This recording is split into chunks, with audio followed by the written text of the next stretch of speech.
Son 7 iniciativas que o que queren é trasladar a nosa preocupación, a preocupación de Esquerda Unida sobre o que está acontecendo nesta sociedade que é incapaz de mirar a ese outro con algo de empatía, con algo de solidaridade, con algo de fraternidade.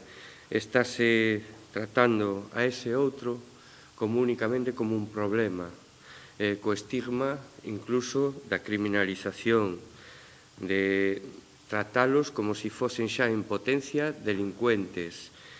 Estamos vendo con preocupación todo o que está acontecendo coas persoas refuxiadas, non só en Galicia, non só no Estado, senón en toda Europa.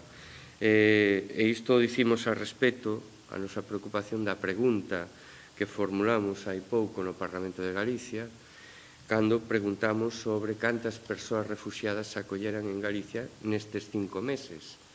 E a resposta foi 0. Si en 5 meses de traxedia, de crise, sen parangón,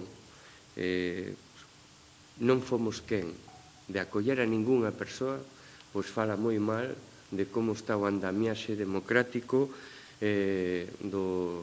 sobre o reasentamento, a reubicación das persoas que proveñen de Siria e de outros países en conflito.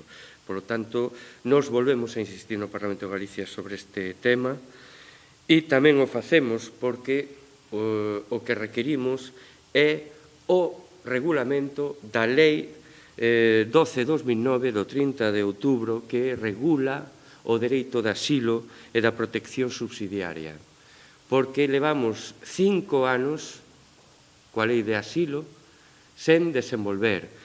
E mentre non se desenvolva, non se suceden aspectos tan importantes como a reagrupación familiar.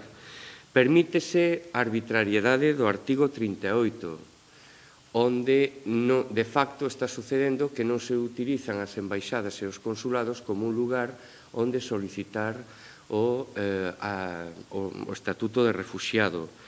E igualmente, o artigo 46, que o artigo 46 da Lei do Asilo fala das persoas en situación de especial vulnerabilidade e que necesitan un tratamento diferenciado que hoxe non existe.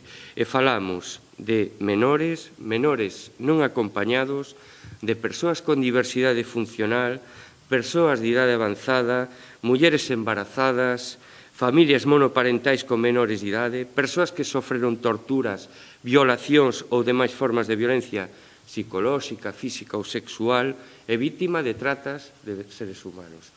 Todas as categorías de persoas non están coñecendo hoxe por hoxe un acollemento que merecen, lóxicamente, por seren persoas que os seus dereitos foron totalmente denigrados e foron vulnerados.